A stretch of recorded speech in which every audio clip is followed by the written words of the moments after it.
Thanks for joining me today on the Archery Outdoorsman podcast. I've got a great guest today, Bret with Tioga Rise Coffee. If you're not familiar with their coffee, you definitely need to check them out. They are outstanding. It's a backpacking coffee company. They come in individual singles packs, and I mean, they're just phenomenal.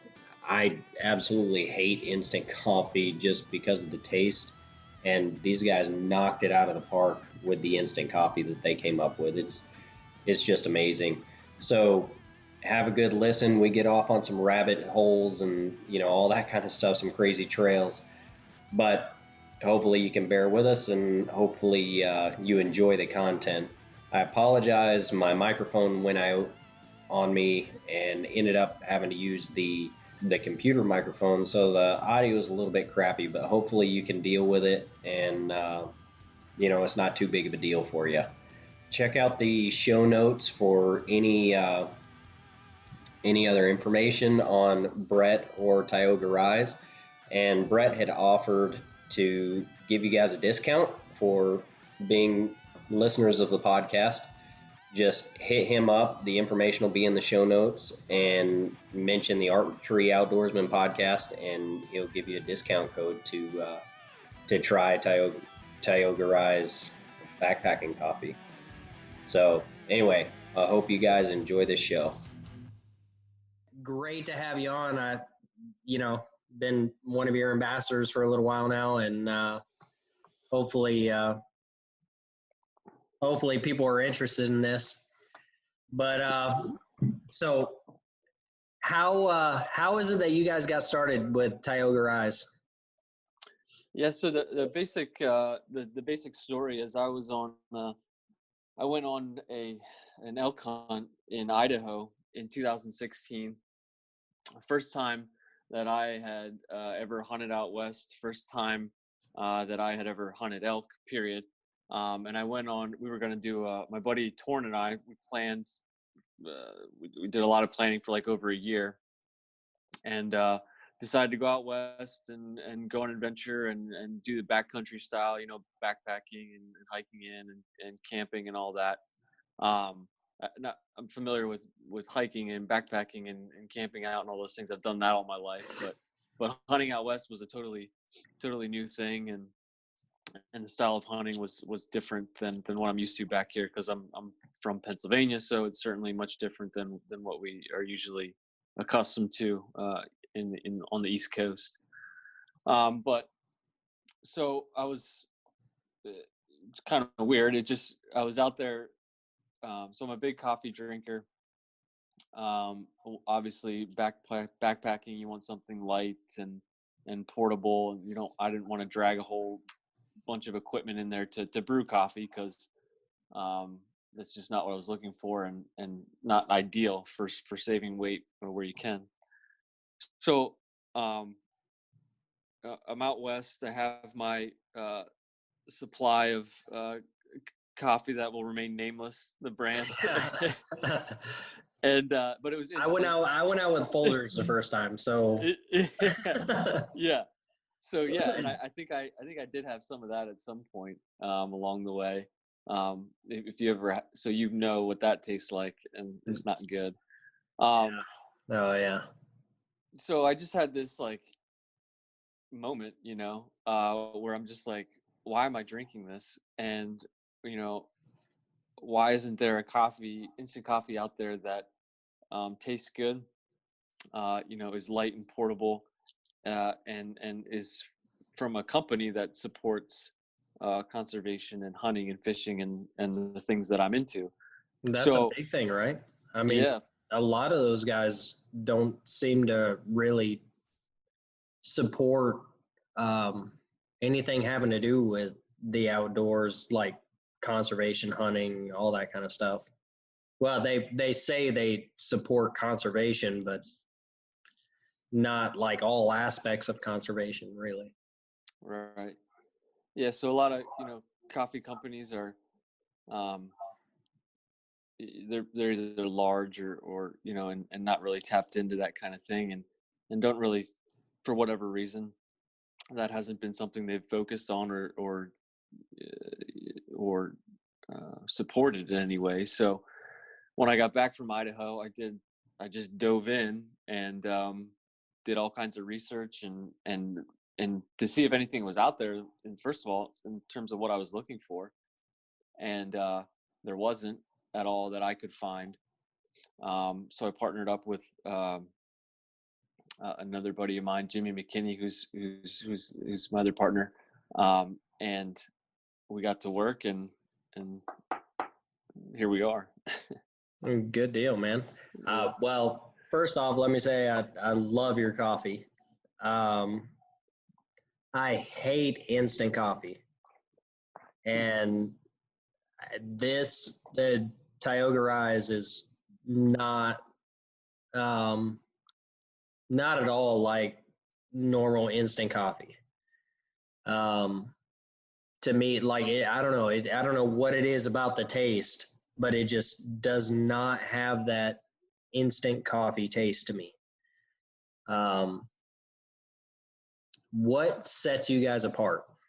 I mean, what is it that you guys have done that, and within reason? I mean, I don't want you to give up trade secrets or anything like that. Sure. Yeah. But what is it that you guys have done that just like completely sets you guys apart? Sure. So there's as part of figure out how to develop a coffee company and a better tasting instant coffee. I kind of became a little bit of an expert on the ways of making instant coffee and how that goes, and just the nature of instant coffee, the way it is, it's never, in most cases it's very hard and difficult to replicate and actual normal brewed style coffee. And it's just the nature of what it is and how it's made. So it's somewhat limited, and it's difficult to develop a blend that is, legitimate and tastes good. So the majority of instant coffees out there that are mass produced, and kind of like a side note here, is the majority of the world, outside of the United States, or a large portion of it anyway, that is the preferred method of drinking coffee. That's how they do it. They don't have their Keurigs and different drip style and pour overs that we have here in the States. Normally it's, that's how they drink instant coffee. But there's, I will say, the vast majority of people's experience with instant coffee has been, in large part, based on inferior beans, and inferior methods of being able to preserve flavors and aromas, to so that it doesn't taste. You don't have that bad bitterness and aftertaste that is generally associated with instant coffee. So when you say like bitter or inferior beans, Yep. Like, what do you mean? Like, because I guess I had this whole perspective that coffee beans are coffee beans. Mm-hmm. What is it that actually separates it? Because, like, okay, so I come from the military. I used to actually roll up my coffee grounds in toilet paper that came in the MREs, and I would stick it in my lip. So, and we used to call it a Ranger dip. And I've heard of this. Yeah, and that would get us by, Yeah. And so, I mean, obviously the taste wasn't all that great. We'd, put a little bit of sugar in there, kind of help out a little bit with the bitterness. But what is the difference in the beans? Like, how much of an actual difference does the beans make, or the roast, or anything like that? Yeah. So by no means am I an expert in sourcing beans and all that. I'm not. This is new to me too, and I'm learning along the way as well. But the basic difference is there is there's two types of beans. There's Robusta and Arabica. Robusta is the lower quality, inferior bean, which is what the vast majority of instant coffee has traditionally been made from. Is that from like a cost perspective? Not to cut you off, but is that really what it's about? You got it. Yep, that's exactly right. Yep. Okay. So they, they're easier to produce, easier to harvest, easier to supply. So it's a numbers game, So Yeah. they just like anything else, that's been the traditional model, is to brew instant coffee or make instant coffee from the lower quality inferior beans. So therefore, by just in itself of by getting higher quality beans, in addition to better processes for making instant coffee, that's how you get better tasting. Right. Okay. Yeah. Well, good deal, man. Not to get too nerdy about coffee. Oh no, I'm fine with like the whole scientific aspect of it. Like Yeah. I completely okay. I do automation, for a regular company, like a manufacturing company. So the nerdy side of things like really appeals to me. But no, I've always wondered that kind of thing because my wife's side, of my family, she's from Honduras. And so, I mean, they've got some pretty good coffee there. No idea like what the name of the bean or, the name of the ground is. But I know that they grind everything like in a really fine grind, and they'll mix like cinnamon, like all kinds of stuff. It's really kind of weird. Always tastes really weird to me, like when they bring that stuff up. But yeah. But your guys' coffee, like, it doesn't have, it almost tastes like a metallic taste, like when you normally have instant coffee, I think. And your guys' doesn't have that. Like, it tastes more like a natural coffee flavor. Is there like I don't want to say a secret to that, because if there is a secret, I don't want you guys to give it out. I don't want to put you guys out of business because I love your guys' company. But is there like some sort of an aspect that's being missed with that? Like, am I imagining that? Is that something that's in my head, a placebo effect, or? I don't think so. No. So without getting, obviously giving any secrets, there's, as I kind of alluded to before, there's different methods to make instant coffee.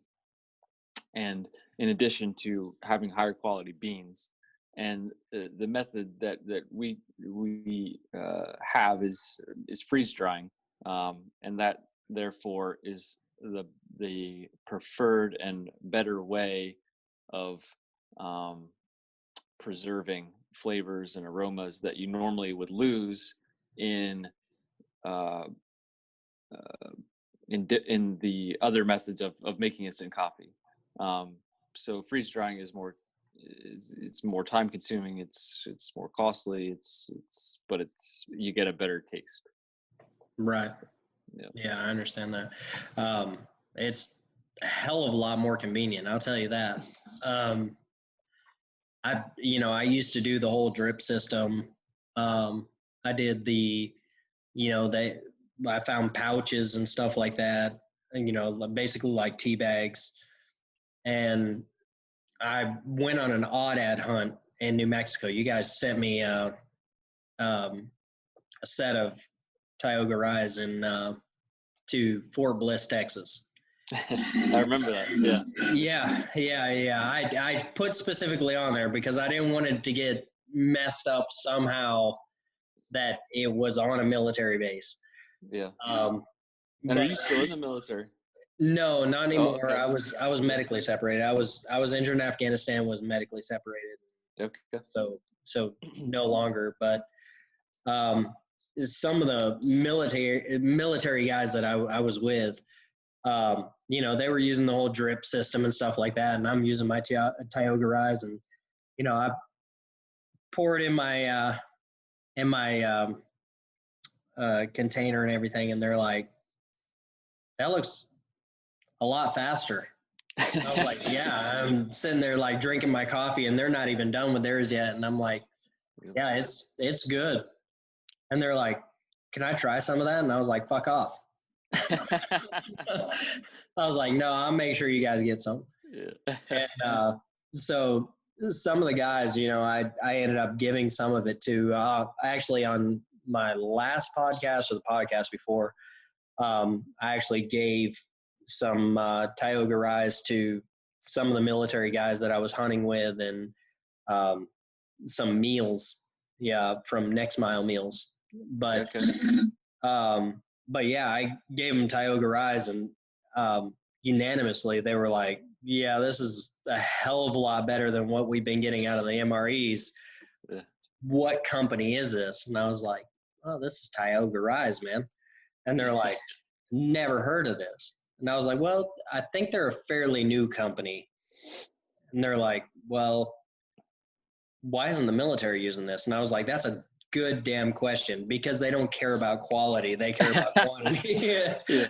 What is an MRA? Is it Folgers? Is that what's in them? I don't even know what's in it now. Yeah. It used to be Maxwell House. Maxwell House Maxwell. used to be like the biggest thing with coffee. Yeah. And if I remember correctly, we used to get packets of, I think it was Maxwell House. I could be completely wrong on this, and somebody's going to probably blow me up about this. But I think it was Maxwell House, and we would get individual packets in our MREs. They weren't they weren't the instant coffee. They were grounds at that time, and that's what I used to put in the toilet paper, and then we'd roll it up and everything. Yeah. Like when we were in Afghanistan, Iraq, and stuff like that. And yeah, now they've got all this instant coffee and all that kind of stuff. And I had the opportunity to try it, and it's just revolting. I mean, it's rough. Yeah. Yeah. Yeah, if you know anybody that has that contract, I'd love to get the MRE military contract. That would be awesome. I'll tell That you would make what, my man. life. If I get that individual that has the Maxwell House or Folger contract, Yeah. without a doubt, I will not even hesitate, because I 100% believe that we deserve a lot better than For what we're sure. getting. Yeah. I mean, it's rough. Um, but so, what is your background? So you said that you went on a hunt in Idaho, right? Yep. Hmm. Were you successful? No, we didn't kill anything. We did. Um, we got on elk, so I was very happy with that. We had opportunities. We never had shot opportunities, but we had opportunities to call and glass and make attempts. So I was more than satisfied just for our Oh our man, it's a first rush, time right? doing it. Yeah, it's incredible. It's like a drug, you know. Yeah, oh yeah, it's like crack. Yeah, you just want to keep doing it now. Yeah, Yeah. So I'm yeah. going back in. I'm going to Colorado this fall with the rifle with a bunch of guys that I hunt here with in Pennsylvania. They've been out before. One of the guys' uncle has a cabin out there, so I'm gonna tag along with them. They were nice enough to invite me, so Oh, I'm nice. excited for that. Yep. Good deal. Where in Pennsylvania you're from? We're located in central Pennsylvania, so near Harrisburg, Hershey. If Okay. you're familiar with any of that, yeah. Yeah. One of my best friends is from like around the Erie area. Hmm. Um, And I mean, he always talks about Pennsylvania like, oh, we've got the best deer, we've got the best this, we've got the best that. And um, I guess you guys have Certainly. antler restrictions and all that kind of stuff that really help out with your bucks and everything. Yeah, the antler restrictions on whitetails that's new during my lifetime. I think I was probably um heck, I don't even remember anymore. 16, 17, maybe even younger than that when that first came out. It used to just be, that didn't exist in Pennsylvania. And but you can definitely tell the quality of our antler size and bucks here and whitetails here in Pennsylvania has definitely improved as a result of that, at least where I hunt anyway. Yeah, that's what he was saying. What is it, like a 4 point or better or something like It's that? I in mean, certain areas, yes, and in some it's 3. So okay. so it's kind of dependent on location. For where he's at, in Western PA, most of it is 4. Yeah, Okay. You guys have a lot of bear there too, right? we do. Yeah, black bear is a pretty popular um, uh, uh, game here in Pennsylvania. We have a 3-day rifle season in the fall, 3 days. yep. Hmm. Holy cow! I couldn't imagine trying to hunt Yeah, a bear in like 3 days. yeah. You Well, guys actually, must have no, a crap ton of them. it's 4 now. I lie. It's Saturday now. Saturday, Monday, Tuesday, Wednesday. So 4 days. It used for the longest time it was 3, and then they added Saturday. But uh, yeah, it's short rifle, and then there's a prior to that, there's an archery bear season that we have um, at the beginning of November, um, and that's yeah. But it's a pop. We have great black bear population in Pennsylvania. I, it's a it's and it seems to be doing well, and it's one of the favorite things that people come here for, I think. Am I mistaken in thinking that there was a lady that was dragged off and by a black bear not too long ago? Wasn't that in PA? Could have been. I missed that. But if that happened, I Uh, missed that story. yeah, I Yeah. want to say a bear had dragged this lady off, and I could be Really? completely wrong in the state it's in. So if anybody listening is from PA, don't get all upset yet because I'm not sure exactly where it is. I'm gonna have to look that up, but I want to say it was from PA where this bear had just like completely dragged her like 120 yards before somebody had scared the bear off or something like that. Wow. And No, I missed that. yeah, and like messed her up pretty good. But I mean, anywhere you get a big bear population, I mean, that's gonna happen, you know. But And uh, where are you at? You're located? well, I travel a lot Okay. between South Carolina and Montana. That's Um, right. my residence is in Montana, in Livingston, Montana, and I travel back and forth through South Carolina and stuff like that, and I remove bees out of people's houses and stuff like that in South Carolina. So Wow. yeah, if you need a good sweetener and stuff like that, I might be able to provide that. Um, but no, I also do automation and stuff like that in South Carolina. Okay. But I'd like to get more into the complete outdoor industry, which really is what drew me to your company. Um, I love having coffee in the back country, um, and the drip system just does not do it to me. I mean, it's not my. I mean, it's decent. It's not bad. I mean, if I have a good drip coffee and stuff like that at home, that's cool. But it just takes too damn long. And when I'm hunting, I want to be, I want to get my coffee and, get it over with and get out and get hunting. which I'm sure you can understand hunting in Idaho, for some time. Anytime you start hearing bugles and stuff like that, it's just like, okay, we need to go. Let's go. Yeah. So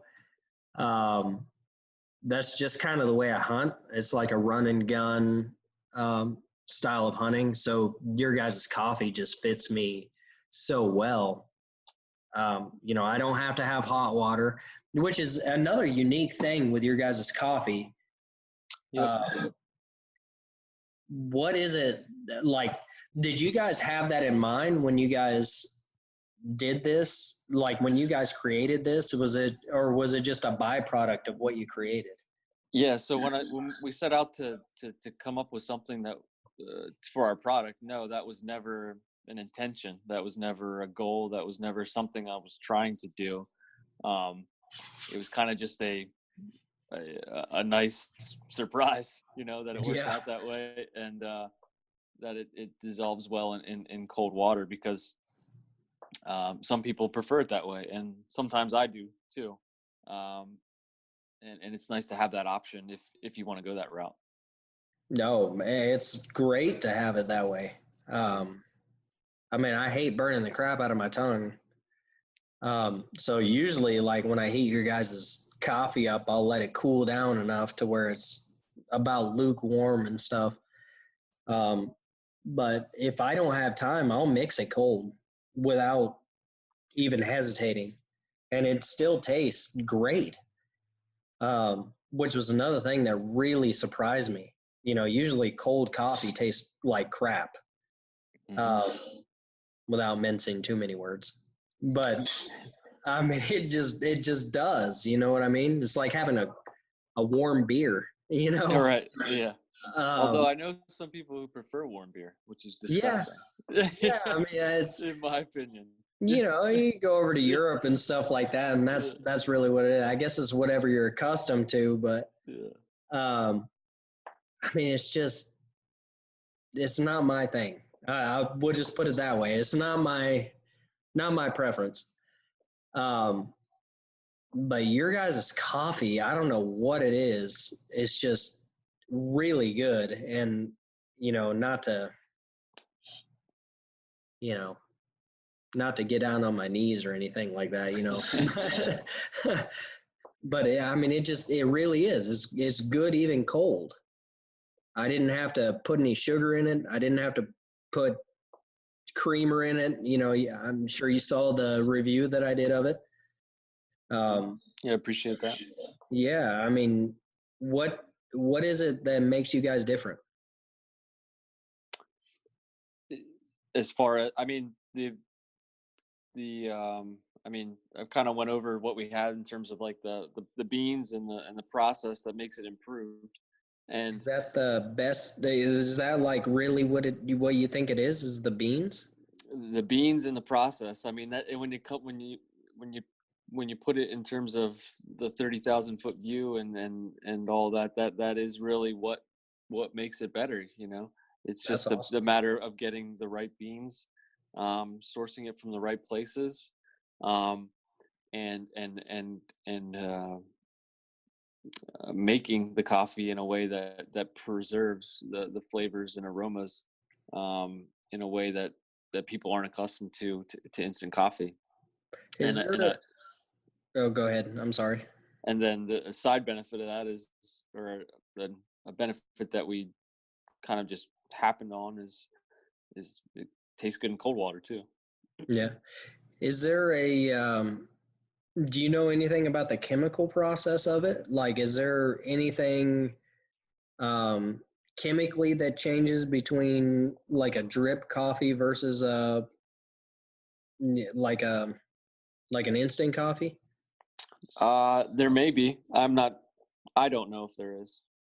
Yeah, I'm not sure. Yeah. Yeah, I'm not really sure 100%. And obviously, I'm not a scientist. I'm not a food scientist either. Yeah, I'm a simple moron. So, but it seems like with an instant coffee, and again, I could be completely wrong on this, but it seems like you get more of the nutrients from an instant coffee. Um, so again, I might be wrong, but maybe when you're freeze drying it or something like that, I don't know. But maybe all of that is kind of locked together, and then when you um, pour everything in the same cup, like obviously with a drip system, you're filtering out something, you know. Right. Yep. Yeah. So with the instant coffee, it doesn't seem like you're filtering out anything. You're just pouring the whole thing in there. So whatever nutrients and everything like that is in there is in there. Mm-hmm. Yep. Um, do you think that's viable? You think that's maybe what makes it so strong and versus the the drip system? Um, I'm not sure, to be honest with you. I mean, so the way of extracting it, it's definitely extracted at a higher concentration level, um, which may be what you're experiencing there in terms of you know um, more boldness or something like that. I don't know how to make it make sense in terms of words, but or try to explain it. But that may be the case. So how is it actually extracted? uh, Not yours specifically, but in general, like how is instant coffee? How is it done? I don't know the process at all. Yeah, so from without getting into all the nitty gritty details, the general process is it's basically brewed like you would normal coffee, just through a different method, making the concentration level higher than your traditional drip style. So that process isn't all that different. It's just a different way of doing it that makes the concentration greater, and then it goes through our process of preserving that and ultimately turning it into a solid that can then dissolve at a later point in time. So it's basically a drip coffee that gets turned into a solidified form. It's a brewed coffee. I don't know that I call it a drip coffee, but yeah, it's brewed in a way to make it higher concentrated than your typical, like, you know uh, water grounds Okay. and filter system. You know what I mean? Okay. Yeah. So you is there any extra filtering or anything like that that you have to do for it? When in terms of the product that you get, the consumer gets, or when we're Yeah, going yeah, through the yeah. main. Yeah, like that a consumer gets or anything like that. I mean, Yeah, so no, there's nothing. I mean, the product to you doesn't have to go through any kind of filtration process. It's merely, you dump it in your cup and that's add add, basically it. add your liquid, whatever, cold, hot, water, or That's milk, awesome. or whatever you want to put it into. So you guys went on this elk hunt, decided, hey, our coffee tastes like crap. Why isn't there something better? Well, maybe not tasted like crap, but is not convenient. Hmm. And so you wanted to come up with something that was more convenient. Is Exactly. basically how you guys came about. More convenient, better tasting, and um, like I said, supported conservation, hunting, fishing, those types of things. So what companies are you? Well, not necessarily company, like maybe conservation agencies or anything like that. Are you guys in cahoots with? Yeah. So I'm on just personally as uh, and I guess a part of Tiger Rise is um, I'm on the board for the Pennsylvania chapter of Backcountry Hunters and Anglers, so I'm involved with that. And then so I try to stay involved in other things and local. We try to be as local as possible at this point because we just launched in June of last year. So we're really kind of in terms of things that we can support. Obviously, we're a small company yet, but growing. We've really concentrated on local, um, you know, groups and organizations that we can help better than large scale type things. Right. What would you say conservationally is the biggest hurdle for you guys? Like, what is it that you would want to see change the most? From a company standpoint, you mean, or what do you Yeah, mean? company or just personally, conservation wise.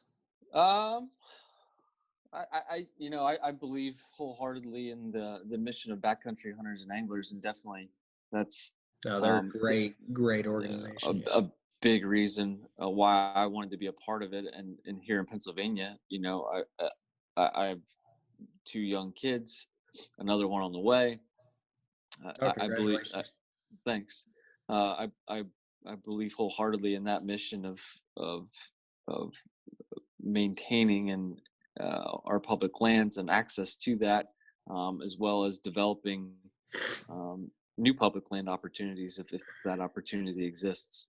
I think that's vital to the maintaining our outdoor sports um, population in terms of hunters and fishers, and growing it, and because at least as far as Pennsylvania goes, and I'm sure that the situation is probably similar in many other states in the United States, um, is that those populations seem to be decreasing in terms of hunters, Oh yeah. um, and definitely the demographic is older. There's less young people getting into it, so um, What do you think that is, by the way? Just not to cut you off, but I mean, what do you attribute that to? the decrease in hunters and Well, the decrease in age. Um, like it seems like you've got like a younger generation that really wants to hunt, and then there's some sort of a separation, and then you've got the older population that has almost always hunted. hmm Um, what do you attribute that disconnect to? You mean what, like, so are you saying you think like the people in the middle, or there's not as many hunters, like at a certain Yeah, age like group, or yeah, what? like even where I grew up, right? hmm Rural town in Montana, just south of Helena. Um, a lot of people that I grew up with, that I've hunted with, no longer hunt. Um, some of them feel like, hey, it's easier just to get it at a store. Some of them feel like it's cruel to go out and shoot an animal. Um, hmm it's like a whole gambit of things that I've seen. Um, but for some reason, that just like middle population there um, don't want to hunt. Um, what do you actually? One of my friends that I went and stayed at her house, um, one of the last big hunts that I did. Her dad was a guide for shoot all of her life. I know all of my life, and she's only like a couple of years older than I am. Um, and she just like does not hunt at all. Um, what do you think that attributes to?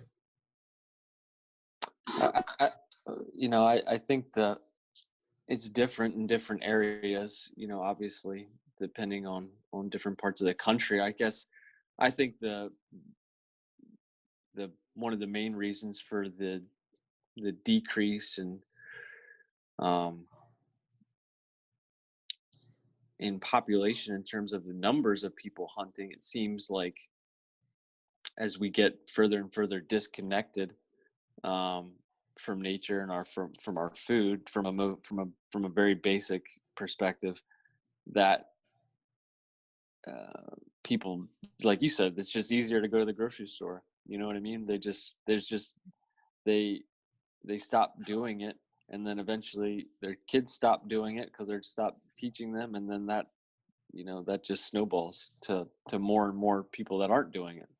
And it just seems like there's more and more um, kids are always they have so many other options in terms of activities, I guess.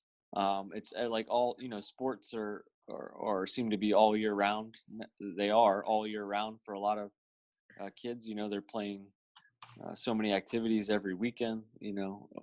Or whether it's sports or gymnastics or dance or whatever, and then their parents are there instead of um, hunting and fishing, and it just it just leads to decreased numbers. I think that's a big part of it. Time. Yeah. Oh yeah, we're definitely minced for time. I mean, we're all trying to start something, right? Like you with Tioga, and me with archery outdoorsman, and all that kind of stuff. um, I agree that time probably plays a huge factor in what we're doing. Being able to spend it with our kids and stuff like that, and integrate them with what we're doing. I don't know though if I don't know if it's a viable excuse though. I think we, by and large, can spend time on the things that we want to spend time on. You know what I mean? I agree with you. Yeah, for sure. Um, You choose where to allocate your time. yeah, absolutely. And now, I mean, obviously, it's hard to do that. A startup company or anything like that. There's a lot of time that goes into that. I mean, but there's I'm not going to say an easy way to integrate our kids, but there is a way to do it, I think, where our kids can be involved in what we're doing. You know what I mean? I had this conversation with my wife. She goes, well, why do you want to be involved in the outdoor industry? And I was like, well, I want my kids to see that you can start something from the ground up if you believe that you can do it and you put in the effort to do it. And I try and have them involved in it. Like I get my daughters out and they shoot with me and stuff like that, and that's all part of it. And I have people go out and they try the different products. Like I'm an ambassador with you guys, and I have them try Tioga Rise, and I'll pay for it out of my, like, I have a subscription from you guys, and not just buying it, because I don't want to get too much into the business side of it, but with a subscription, it's not the same as if I'm out buying it. And so I get a subscription. I let people try it based on my subscription, not based on, if I buy it based on my ambassador status. And they're like, okay, well, that's pretty damn good. And I don't get involved with companies that I don't like. If I don't like your product, that's fine with me. And I think I told you guys in the beginning, if your product doesn't like, if I don't agree with, what you guys stand for or what your product is, cool. That's great for you guys, great for me, whatever. But it's just not something that I want to be involved in. And I 100% wholeheartedly agree with what you guys are trying to do and what you guys are part of, like backcountry hunters and anglers. 100% solely support them. It just like the whole conservational aspect of it. If you guys told me nothing about your coffee, I would support you just based on that. But your coffee is freaking great. I mean, it really is. Thank you. And I love the coffee. I really do. And I go out of my way with coworkers and different people like that. And I say, hey, look, this is a company that you can get behind. Different, like I've got a buddy of mine that he is on a national scale for National Wild Turkey Federation and all that kind of stuff for different duck calls and you name it. He's won several national competitions. And I'm like, hey, Brad, you need to try this. And he goes, where can I get that? And I pried it to him and I'm like, no, look, you need to start buying your own. And he goes, okay, well, I'm going to start buying my own. So I don't know if he's actually logged in. His name is Brad Samples, by the way, with Blindside Calls. But I'll have to keep an eye out for or check to see if he ordered anything. Yeah, definitely keep an eye out for him. But, I go out of my way to help out companies like you guys, and I think that's what we need. To spread the conservational message and stuff like that, and I think we can do the same thing with our kids. It's just not to get on my soapbox too much, but so what is your background? How did you get involved with Tioga Rise other than, okay, you just went on a hunt? Yeah. So my background is not in coffee at all. I can tell you that whatsoever. Yours is. That's right. Yeah. Other than I drank it. That was the extent of my knowledge as it relates to coffee entirely. Just background, grew up in Pennsylvania from the East Coast here, spent my whole life here. Went to so my day job, this Tioga Rise, unfortunately doesn't pay all my bills yet, so I still have to have a day job. That's surprising to me. I don't see how that's not possible. Yeah. So I'm an attorney during the day. Oh shit. Yeah. the worst possible profession. Yeah. No. What sort of an attorney?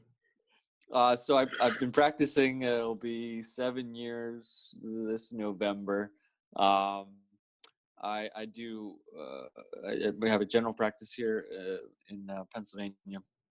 It's mostly real estate, business, commercial, transactional law is what I do a lot of. I knew I liked you for some reason. I love real estate. So yeah. Real estate's one of my passions. Professionally, with legal work, and I do some rental properties and investing on the side as well. Yeah.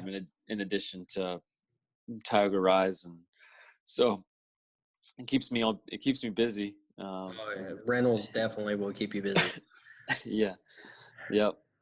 So that's a little bit about me. That's basically my background and where I'm from.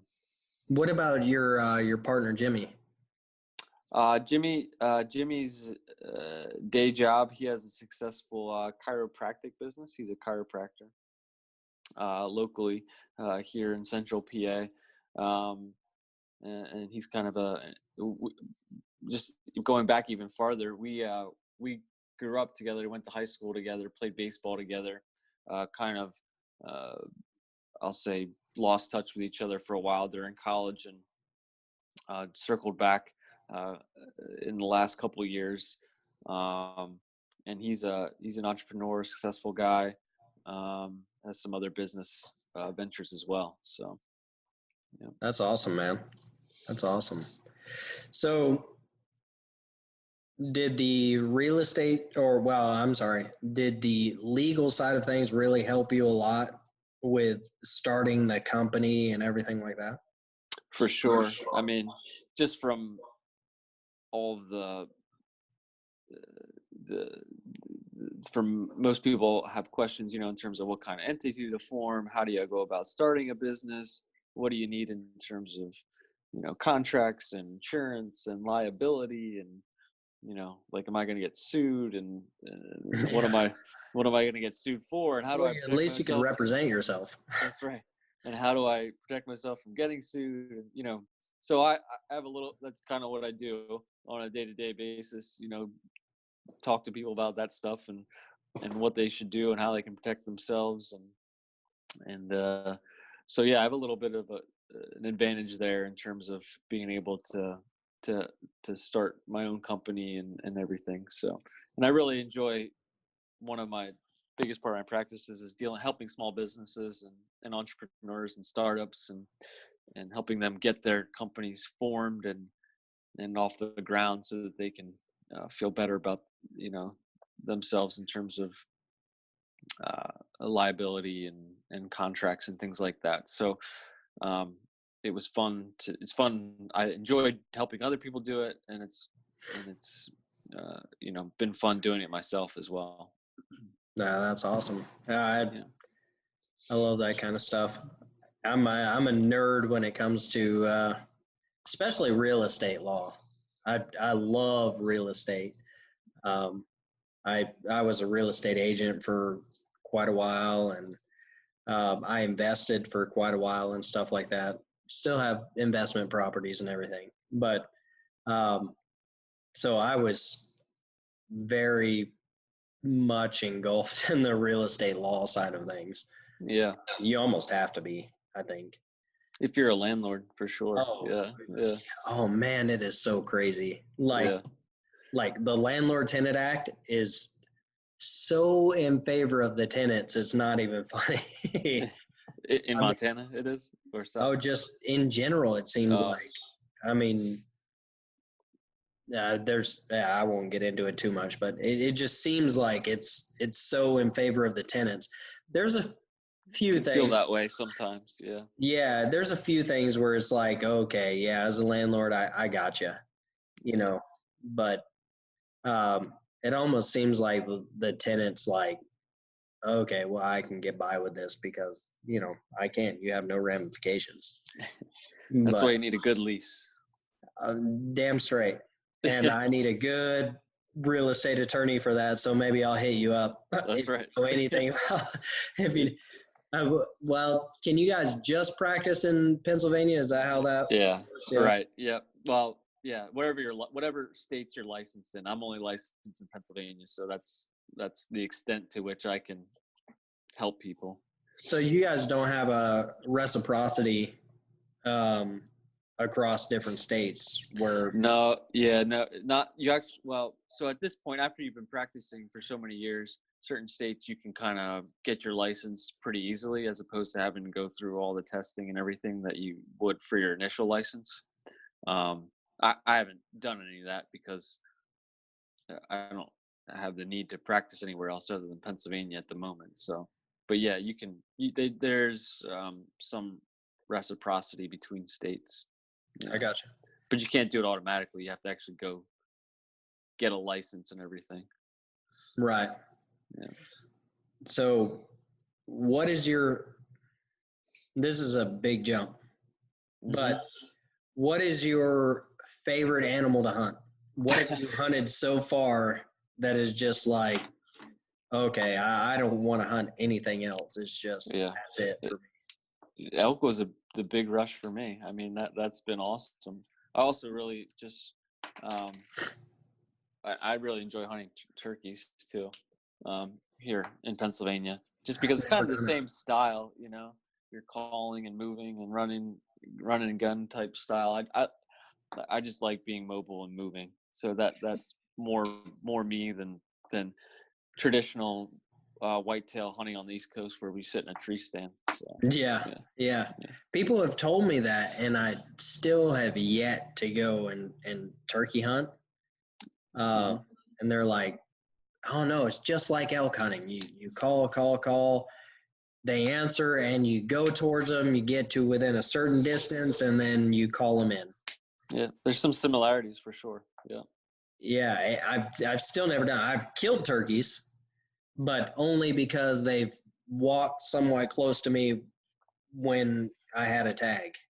I mean, it was not like I was not hunting for them when I killed those turkeys. But if you actually asked me how to turkey hunt, I would point you to like Mossy Oak TV. I would be like, I have no idea. But everybody's told me that. For me, I think it's definitely elk. I love elk hunting. Nothing to me beats the archery elk hunt. But you guys have an elk hunt in Pennsylvania. Is that open to everybody, or is that completely a draw, or how does that work? It's a lottery, so it takes a while. I've been putting in, but we have a limited. We do have an elk population, but it's obviously smaller than most states, but we have some giant bulls. They're like beautiful giant bulls. Yeah. So if you're lucky enough to draw to get a tag, you have a really good chance of killing a bull. If you get a bull tag, you have a really good chance of killing something world class. But is your guys it's like limited? Is it a lot of public land that you guys are able to hunt? I don't know about Pennsylvania. I've never hunted Pennsylvania. So. Yeah. So the majority of it is, I would say, at least where the elk herd is, it's all public land for the most part. Yeah. Yeah. So. Yeah, but we don't have like we have one national forest in Pennsylvania, which is the Allegheny, but it's not like where you're at, Montana. Which is all kinds of different federal lands, I assume. Oh yeah. I think. Yeah. Oh yeah. But most of it's state-owned, public land. Around where I used to hunt a lot, actually most of my life, was the Lewis and Clark National Forest, and it's just shy of 1 million acres. Yeah. So yeah, that's a big chunk of land. It's a big tract. Yeah. Yeah. So, it's a lot. But with Pennsylvania, I know nothing about how your guys' public lands work over there. I've been really interested, though. Yeah, it's primarily, which my assumption is Montana's maybe primarily federally owned, for the most part, the public land there, or the majority anyway. In Pennsylvania, the majority, pretty much all of the public land is state owned, so state forest, or owned by the Game Commission, which is the agency that regulates and enforces game laws, in as well as manages the game here in Pennsylvania. So most of it's owned by the state or state agencies. All right. So I've got a couple more questions for you before we wrap this whole thing up. One of them is going to be kind of a conspiracy. And the reason I say it's a conspiracy is because my buddy that lived in PA, the Fish and Wildlife Service there in PA, and I don't remember what you guys call it. What is it?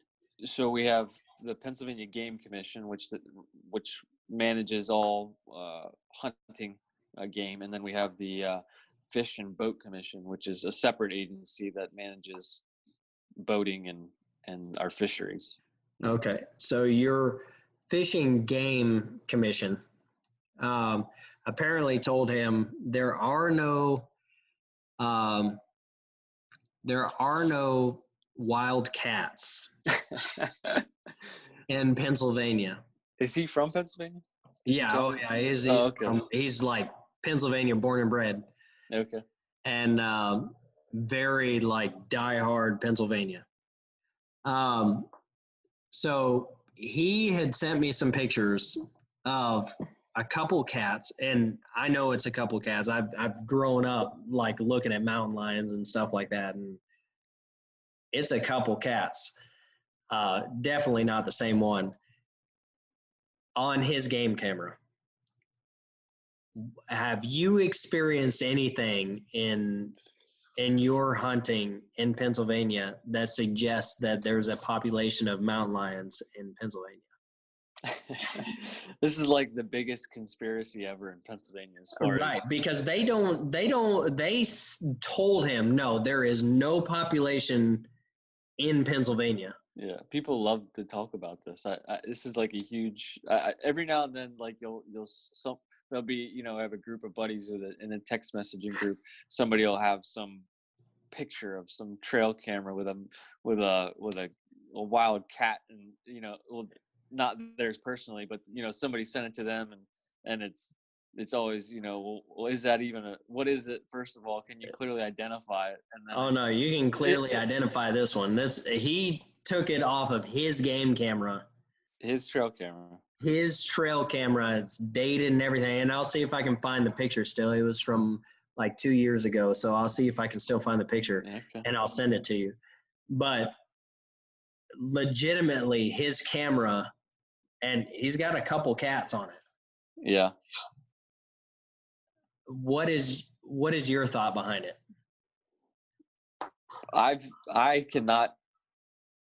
I've never had any experience where I've actually I've never had anything like that on my trail camera. I've had people, like I said, that claim to have had those. I've never experienced it. I've never seen in the wild anything in the wild in Pennsylvania, anything that would make me think a cat lives there. But that except for one, and I'm going to feed into this conspiracy theory for a moment, because this is just you just gone down the rabbit hole, my friend. This story is just going to perpetuate this theory, even though I have no idea. But so my buddy and I, we were at my father-in-law's. We were staying at my father-in-law's cabin, which is located in north central Pennsylvania, and we were out spotlight. I don't know if you guys do that at all in Montana. No, it's very illegal where we're from. That's what I thought. Yeah, so that's like a common thing that people do in Pennsylvania. Is you drive around in your truck and you shine a light out the window, and it almost seems weird that you're admitting this to me. Well, it's legal. That's what I'm saying. Yeah, I mean, it just sounds weird, because like for us it's so illegal that it just sounds weird. Yeah, hearing somebody say it, right? Yeah.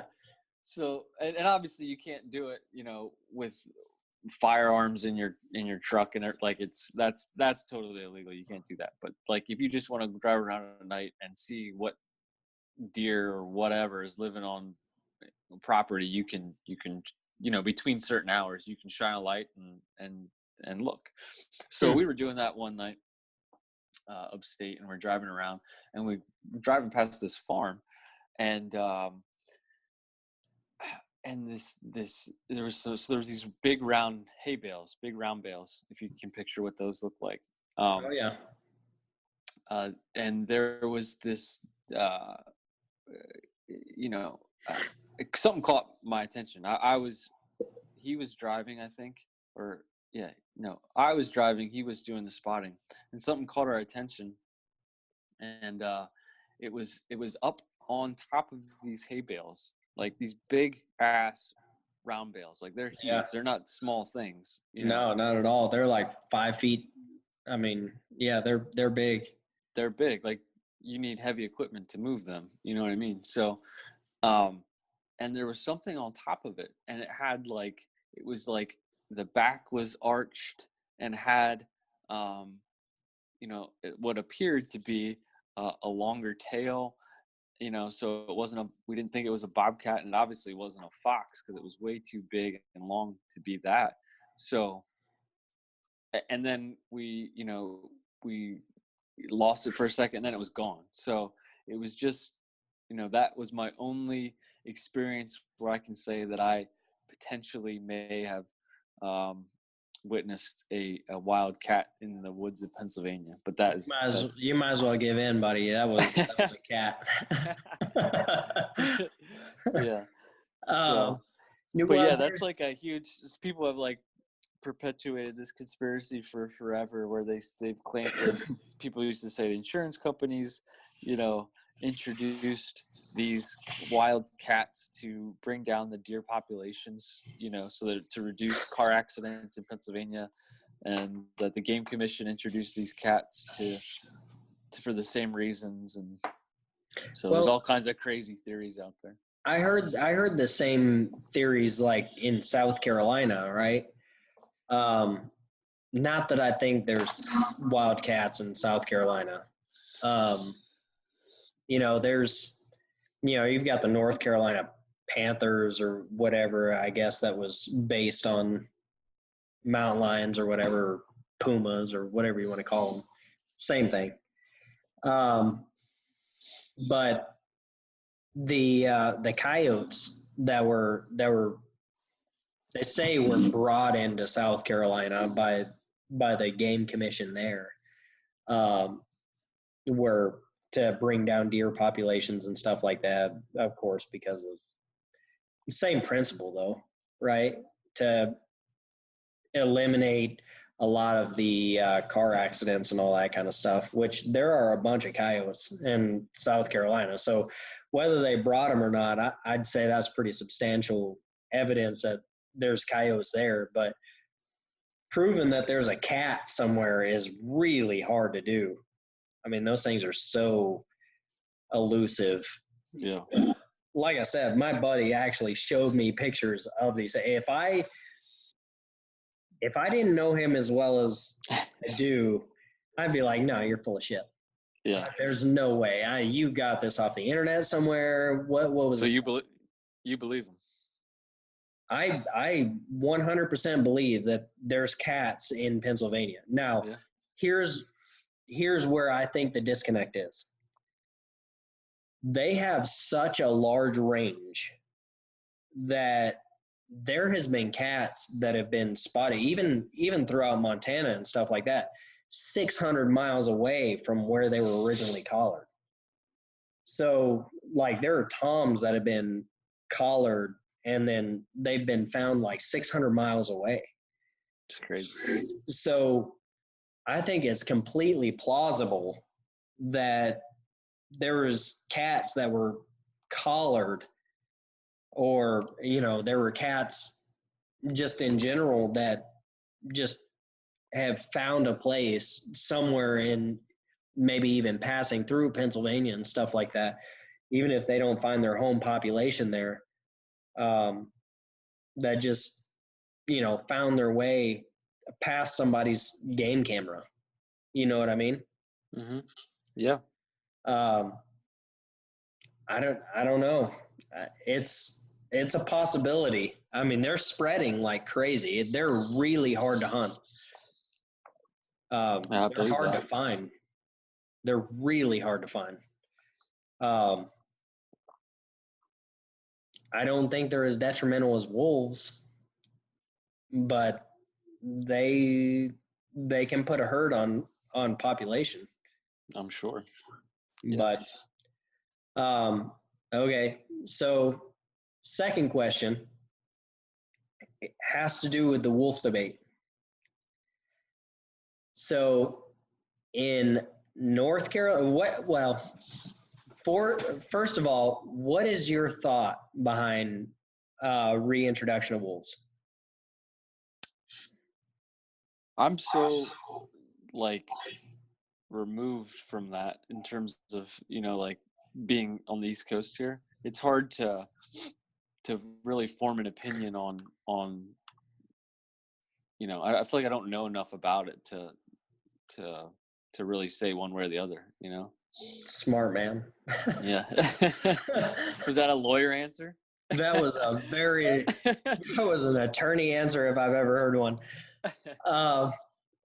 But no, it's smart though, because it's good to think that these animals are so great to have around.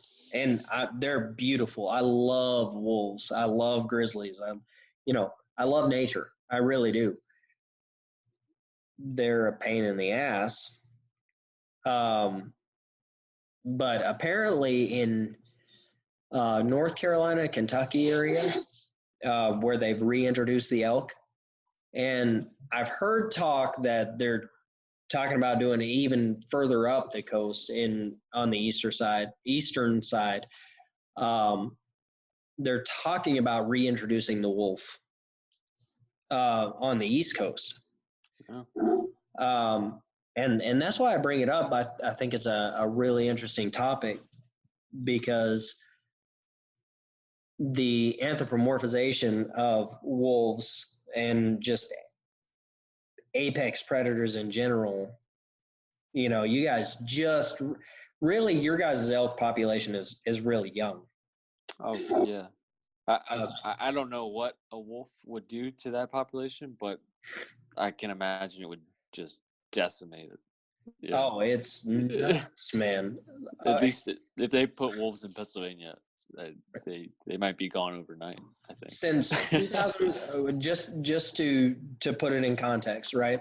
Since 2004, I lived close to the greater Yellowstone ecosystem. And okay, so you mentioned Yellowstone and everybody's like, oh, you live next to a national park. Kind of, sort of, but really the greater Yellowstone ecosystem is the ecosystem that surrounds Yellowstone. It's not just Yellowstone in itself, right? So the area around Yellowstone is open to hunting and stuff like that. Obviously, the national park is not open to hunting. So I want to lay that out first and foremost, right? Before you get accused of hunting there. Yeah, exactly.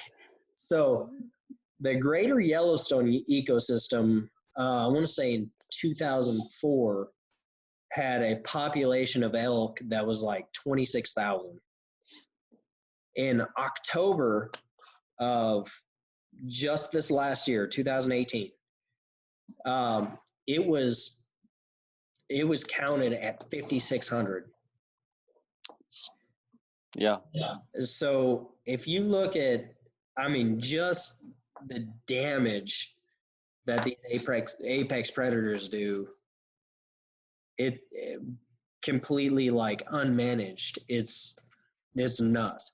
So you apply that to, say, North Carolina or Kentucky, Pennsylvania, all up along the East Coast where they've just reintroduced these elk, which is a small population. What is your guys' population? It's like less than 3,000, isn't it? Yeah, I was gonna say about that. Yeah. Yeah. So you guys could not stand a 50% hit. No. That would be just massive.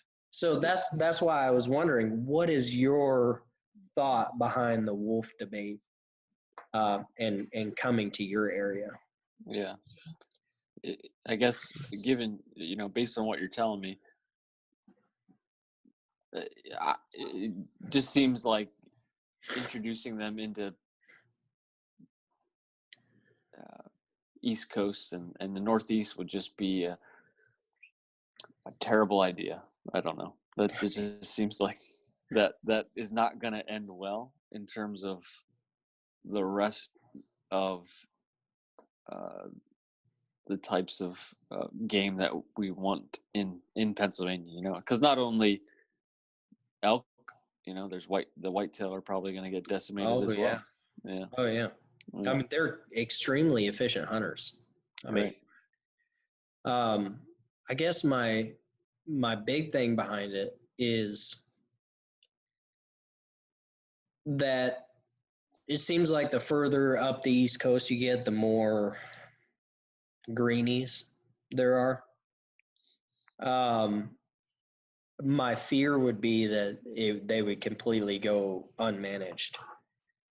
At least like out west, they have like no tolerance for dogs. It's like, oh really? it's like they're all about, if they see a wolf or, um, a coyote or something like that, it's almost a shoot on sight. Wolves are a little bit different because you have to have a tag and all that kind of stuff, but wolves tend to stay more away from people. Coyotes are very urbanized and all that kind of stuff. They're different. Like when I was down in South Carolina, populated area in Greenville, South Carolina, and one ran across the road right in front of me. And I sat there and I took pictures of it and everything like that. And you just kind of stood there like, yeah, what are you going to do? But wolves they're not that way. I mean, they're more reclusive, and they tend to stay more towards their band.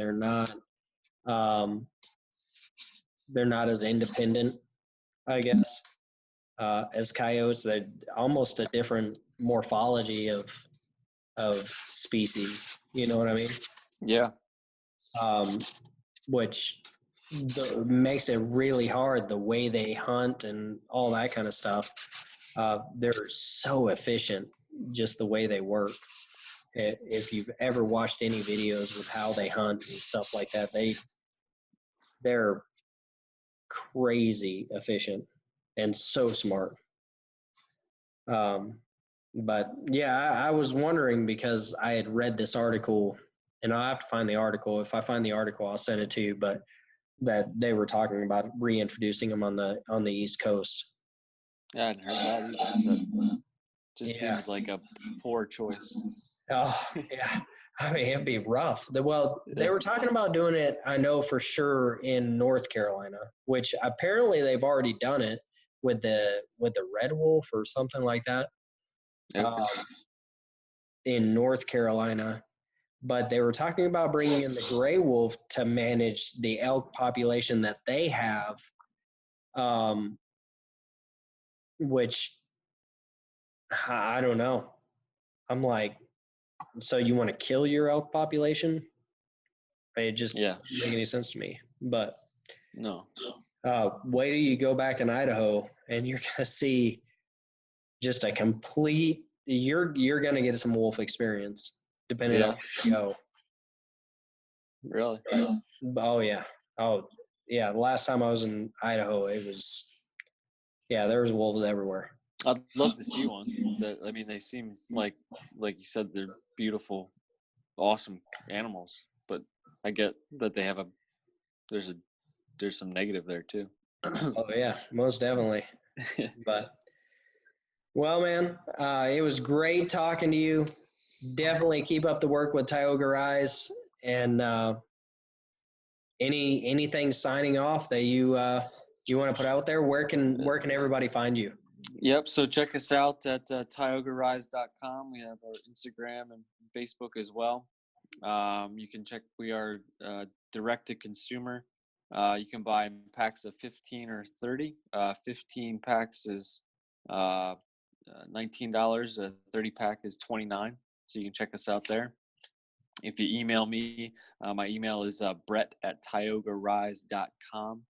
Email me if you listen to this episode, and I'll hook you up with a discount and get some sent out to you. Awesome, man. Awesome. Well, I really appreciate it, man. And I'll make sure and promote you guys a lot more in the future. I absolutely love what you guys are doing. Appreciate it, man. I appreciate all your support, and thanks for having me. Yeah. Thank you very much. I appreciate it, man.